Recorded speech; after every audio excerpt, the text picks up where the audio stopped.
बिहार की राजधानी पटना से करीब 104 किलोमीटर की दूरी पर बसा है गया जिला।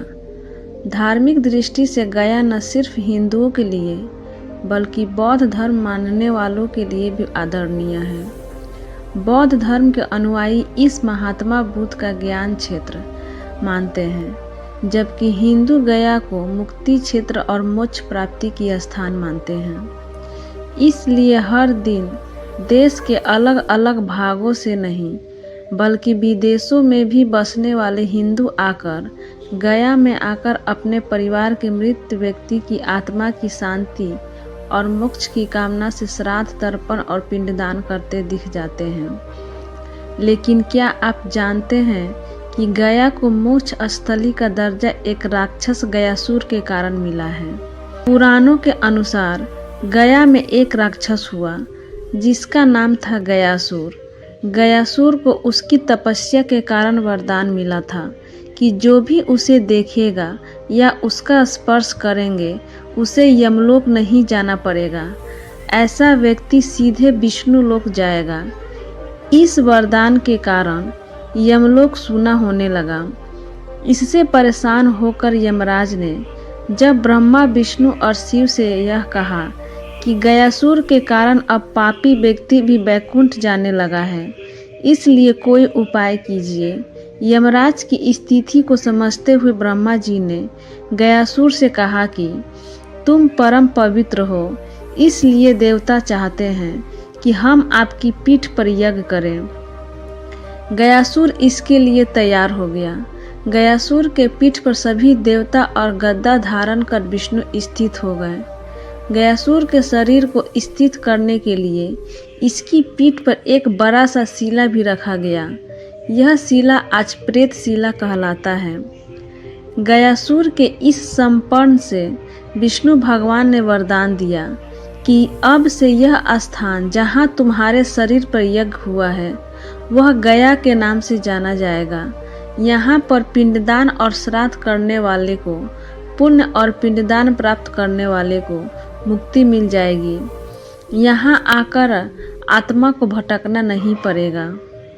हिंदू धर्म में श्राद्ध की व्यवस्था इसलिए की गई है कि मनुष्य साल में एक बार अपने पितरों को याद कर उनके प्रति अपनी श्रद्धा व्यक्त कर सके।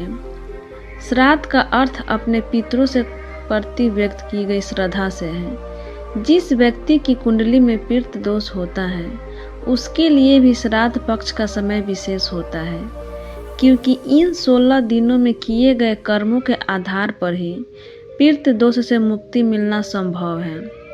धर्म ग्रंथों के अनुसार जो लोग श्राद्ध पक्ष के दौरान अपने पितरों का तर्पण, पिंडदान व श्राद्ध नहीं करते उन्हें कई समस्याओं का सामना करना पड़ता है। जिन लोगों की कुंडली में पितृ दोष होता है उनके यहाँ संतान होने में समस्याएं आती हैं। कई बार तो संतान पैदा ही नहीं होती और यदि संतान हो जाए तो उनमें से कुछ अधिक समय तक जीवित नहीं करती हैं। पितृ दोष होने के कारण ऐसे लोगों को हमेशा धन की कमी रहती है। किसी न किसी रूप में धन की हानि होती रहती है। जिन लोगों को पितृ दोष होता है उनकी शादी होने में कई प्रकार की समस्याएं आती हैं।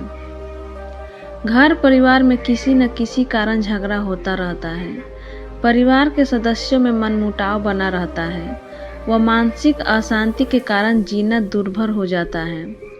यदि कोई व्यक्ति लंबे समय तक किसी मुकदमे में उलझा रहे या बिना किसी कारण उसे कोर्ट कचहरी के चक्कर काटना पड़े, ये पितृ दोष का कारण हो सकता है।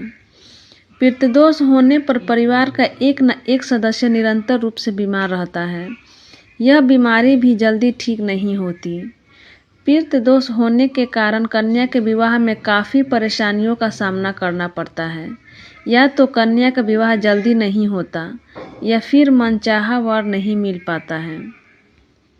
पितृ दोष के निवारण के उपाय: अगर श्राद्ध करने वाले की साधारण आय हो तो वह पितरों के श्राद्ध में केवल एक ब्राह्मण को भोजन कराए या भोजन सामग्री जिसमें आटा, फल, गुड़, शक्कर, सब्जी और दक्षिणा दान करे। इससे पितृ दोष का प्रभाव कम होता है। अगर कोई व्यक्ति गरीब हो और चाहने पर भी धन की कमी से पितरों का श्राद्ध करने में समर्थ न हो पाए तो वह किसी पवित्र नदी के जल में काले तिल डालकर तर्पण करें। इससे भी पितृ दोष में कमी आती है। विद्वान ब्राह्मण को एक मुट्ठी काले तिल दान करके मात्र से भी पितृ प्रसन्न हो जाते हैं। अगर वो हाथ जोड़कर प्रार्थना करे कि मैं श्राद्ध के लिए जरूरी धन और साधन न होने से पितरों का श्राद्ध करने में असमर्थ हूँ, इसलिए आप मेरे पितरों तक मेरे भावनाओं और प्रेम से भरा प्रणाम पहुँचाएं और उन्हें तृप्त करें।